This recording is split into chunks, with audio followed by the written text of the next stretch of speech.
नवरात्रि का पर्व गांव में धूमधाम से मनाया जा रहा था। सभी लोग माता दुर्गा की पूजा में व्यस्त थे, लेकिन गांव के एक कोने में एक पुरानी हवेली खड़ी थी, जिसमें कोई नहीं जाता था। कहा जाता था कि वहां रात में अजीब अजीब आवाजें आती थीं। रविंद्र, एक युवक, अपने दोस्तों के साथ उस हवेली की तरफ गया। उसने सुना था कि नवरात्रि की रात वहां एक अंधेरे साये की परछाई देखी गई थी। दोस्तों ने उसे हिम्मत दी और वे सभी हवेली के अंदर चले गए। हवेली के भीतर का माहौल बेहद डरावना था। दीवारों पर पुरानी चित्रकारी, धूल भरी फर्श और जाले लगे हुए थे। जैसे ही उन्होंने अंदर कदम रखा, एक ठंडी हवा ने उन्हें झकझोर दिया। अचानक हवेली की दरवाजे ने जोर से बंद हो गए। वे बाहर जाने की कोशिश करने लगे, लेकिन दरवाजे पर कोई भी दस्तक का जवाब नहीं मिला। तभी एक आवाज गूंजी, माता की कृपा से तुम यहां आए हो।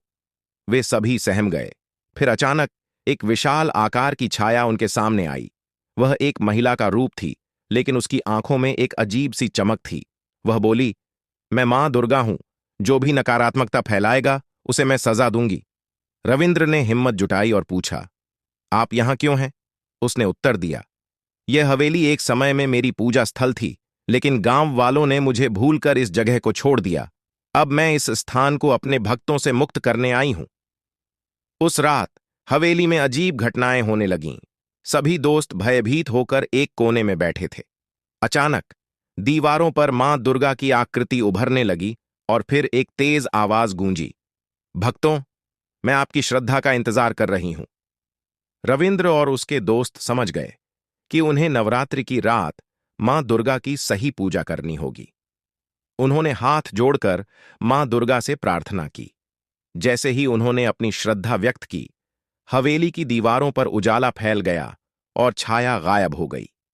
अगली सुबह जब वे हवेली से बाहर निकले, गांव वालों ने उनसे पूछा कि उन्होंने रात में क्या देखा। रविंद्र ने सबको सच बताया। गांव में सबने फिर से मां दुर्गा की पूजा करने का फैसला किया और हवेली को फिर से एक श्रद्धालु स्थान बना दिया। इस तरह नवरात्रि की रात ने उन्हें यह सिखाया कि श्रद्धा और विश्वास से हर अंधकार को दूर किया जा सकता है। अब वह हवेली फिर से माता दुर्गा की आराधना का स्थल बन गई।